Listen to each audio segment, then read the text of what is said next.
Today we're gonna plant this, it's a big leaf magnolia. A lot of people will put trees where they're really not supposed to go. This likes dappled shade and a moist woodland setting, and that's exactly where the tree is gonna go. So we've got the tree sort of set up here, right about where we think we want it to go. So I'm just gonna mark, just roughly do an outline of where we're gonna dig the hole. For the width of the hole, which is very key, it should be 2 to 3 times the width of the root ball. Because most roots, all the feeder roots on a tree, really are in the top 6 to 12 inches. Really let the weight of the tool do the digging, so it's very easy on your body. And you just let the pick slide.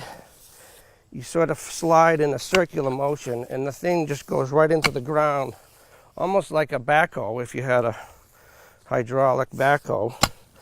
The other rule about this, you don't want to go too deep. You only go the depth of the root ball. Now that we've excavated the hole to approximate size we want, it's about easily two times the width of the root ball. Probably going to lay the tree on its side. We usually do that and put it near the hole, and we'll get the pot off. So there's our pot.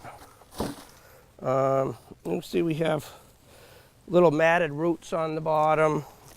It's good to use your hands or some small little gardening tools. There's little hand forks, which are great for loosening roots. Don't be afraid to take off even all of this existing potting mix. It's really not the soil the tree's going to grow in. So you can really kind of work the root system. You want to make sure the big structural roots are exposed so the tree can breathe. So we're going to try to scratch down along the trunk to see where we can find the first structural roots. You can actually see there's about 2 to 3 inches of soil that was piled up against the trunk before the root flare. So if you just took it out of the pot and stuck it in the ground at the level that you thought it was, it would be planted 3 inches deep, and about 5 to 10 years from now the tree would die. What I'm going to do now is we're going to mix some compost in with the existing backfill. It's good not to fill the hole with bags of planting mix you buy at a garden center. It's always good to mix the amendments right in with the existing soil. We're just going to throw some compost right on top of the backfill. They recommend not to fertilize new tree or shrub plantings. That's the latest recommendation. And we just backfill it with a little compost mixed in with the soil, but we also add some phosphate. See, the nice wide hole helps too to position the tree. You can move it around nicely. Sometimes I usually just tamp with my hands first. Try to work it into the root system. See that?